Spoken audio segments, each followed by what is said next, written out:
Please like the video and share it so that it reaches many more people and you get sawaba, or rewards from Allah. This could be a sawabe jariyah or continuous reward for you long after you are gone. Volume 5, Book 58, number 185. Narrated by Ibn Abbas. The first event of Qasama in the pre-Islamic period of ignorance was practiced by us, i.e. Banu Hashim. A man from Banu Hashim was employed by a Qurayshi man from another branch family. The Hashimi laborer set out with the Qurayshi driving his camels. There passed by him another man from Banu Hashim. The leather rope of the latter's bag had broken, so he said to the laborer, "Will you help me by giving me a rope in order to tie the handle of my bag lest the camels should run away from me?" The laborer gave him a rope and the latter tied his bag with it. When the caravan halted, all the camels' legs were tied with their fetters except one camel. The employer asked the laborer, "Why, from among all the camels has this camel not been fettered?" He replied, "There is no fetter for it." The Qurayshi asked, "Where is its fetter?" and hit the laborer with a stick that caused his death. Later on, just before his death, a man from Yemen passed by him. The laborer asked him, "Will you go for the pilgrimage?" He replied, "I do not think I will attend it, but perhaps I will attend it."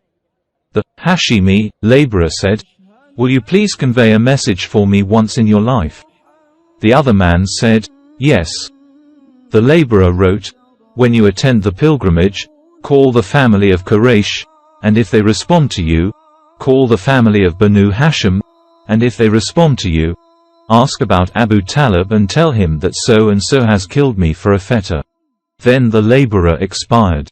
When the employer reached Mecca, Abu Talib visited him and asked, "What has happened to our companion?" He said, "He became ill and I looked after him nicely, but he died, and I buried him." Then Abu Talib said, "The deceased deserved this from you." After some time, the messenger whom the laborer has asked to convey the message, reached during the pilgrimage season. He called, "O the family of Quraysh." The people replied, "This is Quraysh." Then he called, "O the family of Banu Hashim." Again the people replied, "This is Banu Hashim." He asked, "Who is Abu Talib?" The people replied, "This is Abu Talib." He said, "So-and-so has asked me to convey a message to you that so-and-so has killed him for a fetter of a camel." Then Abu Talib went to the Qurayshi killer and said to him, "Choose one of three alternatives. If you wish, give us 100 camels because you have murdered our companion. Or if you wish, 50 of your men should take an oath that you have not murdered our companion. And if you do not accept this, we will kill you in cheeses." The killer went to his people and they said, "We will take an oath." Then a woman from Banu Hashim who was married to one of them, i.e. the Qurayshis, and had given birth to a child from him, came to Abu Talib and said, "O Abu Talib, I wish that my son from among the 50 men should be excused from this oath, and that he should not take the oath where the oath-taking is carried on." Abu Talib excused him. Then another man from them came to Abu Talib and said, "O Abu Talib, you want 50 persons to take an oath instead of giving 100 camels, and that means each man has to give 2 camels, in case he does not take an oath. So there are 2 camels I would like you to accept from me and excuse me from taking an oath where the oaths are taken." Abu Talib accepted them from him. Then 48 men came and took the oath. Ibn Abbas further said, "Smiley face. By him in whose hand my life is, before the end of that year, none of those 48 persons remained alive." Volume 5, Book 58, number 186. Narrated by Aisha. Allah caused the day of Bu'ath to take place before Allah's apostle was sent, as an apostle, so that when Allah's apostle reached Medina, those people had already divided in different groups, and their chiefs had been killed or wounded. So Allah made that day precede Allah's apostles so that they, i.e. the Ansar, might embrace Islam. Narrated Ibn Abbas, to run along the valley between two green pillars of Safa and Marwa, mountains, was not sunnah. But the people in the pre-Islamic period of ignorance used to run along it, and used to say, "We do not cross this rain stream except running strongly." Volume 5, Book 58, number 187. Narrated by Abu as-Safar. I heard Ibn Abbas saying, "O people, listen to what I say to you, and let me hear whatever you say, and don't go, without understanding, and start saying, 'Ibn Abbas said so and so, Ibn Abbas said so and so. Ibn Abbas said so and so.' He who wants to perform the tawaf around the Kaaba should go behind Al-Hajr, i.e. a portion of the Kaaba left out unroofed, and do not call it Al-Hatim, for in the pre-Islamic period of ignorance if any man took an oath, he used to throw his whip, shoes or bow in it." Volume 5, Book 58, number 188. Narrated by Amr bin Maimun. During the pre-Islamic period of ignorance I saw a she-monkey surrounded by a number of monkeys.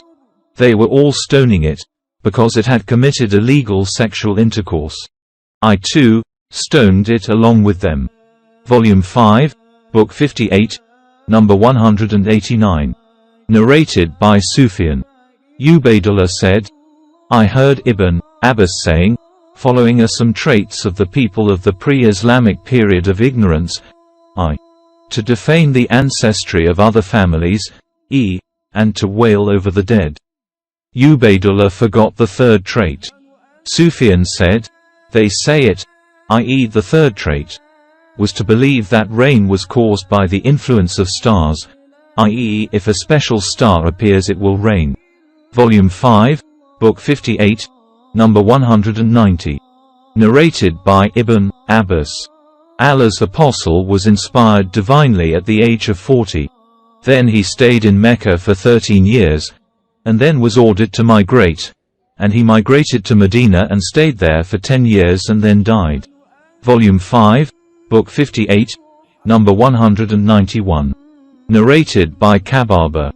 I came to the Prophet while he was leaning against his sheet cloak in the shade of the Kaaba. We were suffering greatly from the pagans in those days. I said to him, will you invoke Allah to help us?